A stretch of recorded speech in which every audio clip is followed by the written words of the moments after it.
ഇവിടെ ആറ്റുകാൽ പൊങ്കാലയുടെ ചടങ്ങുകളിലേക്ക് കടക്കുകയാണ്. ആദ്യം ഗണപതിക്ക് ഇവർ വെക്കുകയാണ്. ഇപ്പോൾ ആറ്റുകാൽ പൊങ്കാലയുടെ ഭാഗമായുള്ള ഒരു ചടങ്ങാണിത്. നമ്മളോടൊപ്പം ചലച്ചിത്ര താരം കൃഷ്ണപ്രഭ കൂടി ചേരുന്നുണ്ട്.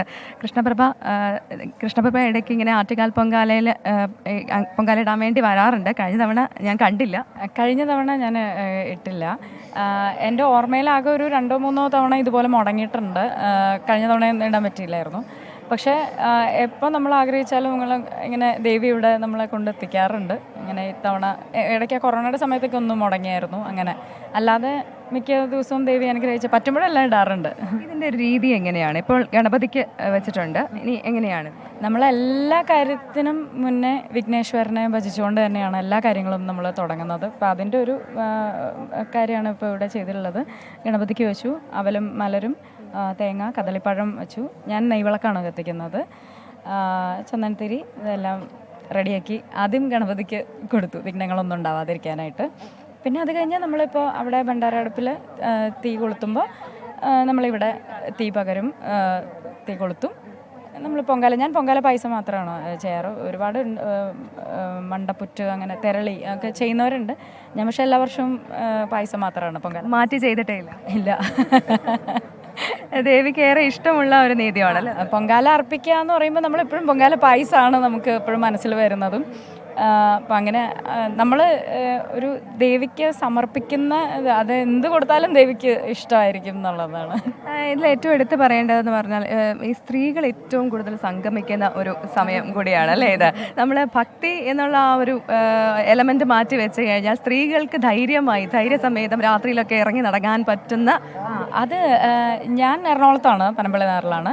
പക്ഷെ ഞാനിവിടെ ട്രിവാൻഡ്രത്ത് വരുമ്പോൾ ഞാൻ ഇന്നലെ വന്നപ്പോഴാണേലും ഞാനും അമ്മയും കൂടി പറയായിരുന്നു, ഓരോ വീട്ടിലും ഇവിടെ എല്ലാ വീട്ടിലും തുറന്നിട്ടിരിക്കുകയാണ്, കയറി വരൂ എന്ന് പറഞ്ഞിട്ട്. അവർക്ക് എന്ത് വേണേലും ആ ഒരു ദിവസത്തേക്ക് നമുക്ക് അവരുടെ അടുക്കളയിൽ കയറാം, അവരുടെ വാഷ്റൂമൊക്കെ നമ്മൾ യൂസ് ചെയ്യാനായിട്ട് ഇവിടെയുള്ള വീട്ടുകാർ തന്നെ അങ്ങ് തുറന്നിട്ടിരിക്കുകയാണ്.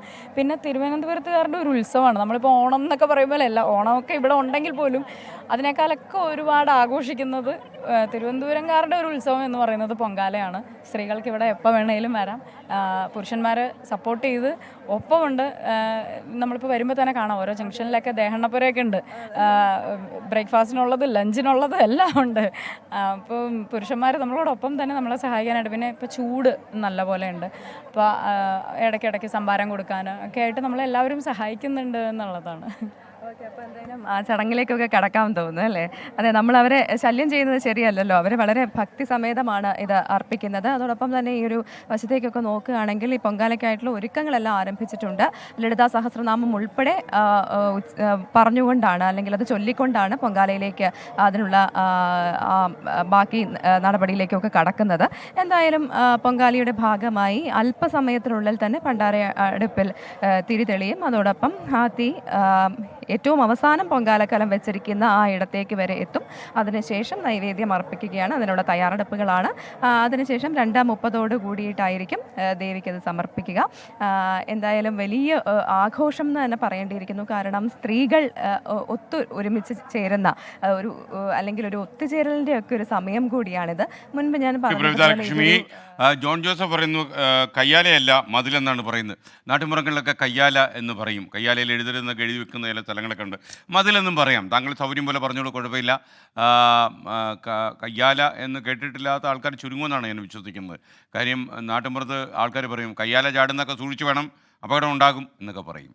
അപ്പോൾ എന്തായാലും ആറ്റുകാൽ പൊങ്കാല, ജനമനസ്സുകൾ ജീവിക്കുന്ന ഈ പൊങ്കാല ഉത്സവത്തിന് അല്പം മിനിറ്റുകൾക്കകം 10:30 മണിക്ക് ഭണ്ഡാര അടുപ്പിൽ തീ പകരുന്നതോടെ ഈ നിവേദ്യ ഉത്സവത്തിന് തുടക്കമാകും. തിരുവനന്തപുരം ജില്ല തീർച്ചയായിട്ടും ഈ ഉത്സവത്തിൻ്റെ പ്രതീതിയിൽ മാത്രമാണിപ്പോൾ. ഭക്തി നിർഭരമാണ് തിരുവനന്തപുരം ഇപ്പോൾ.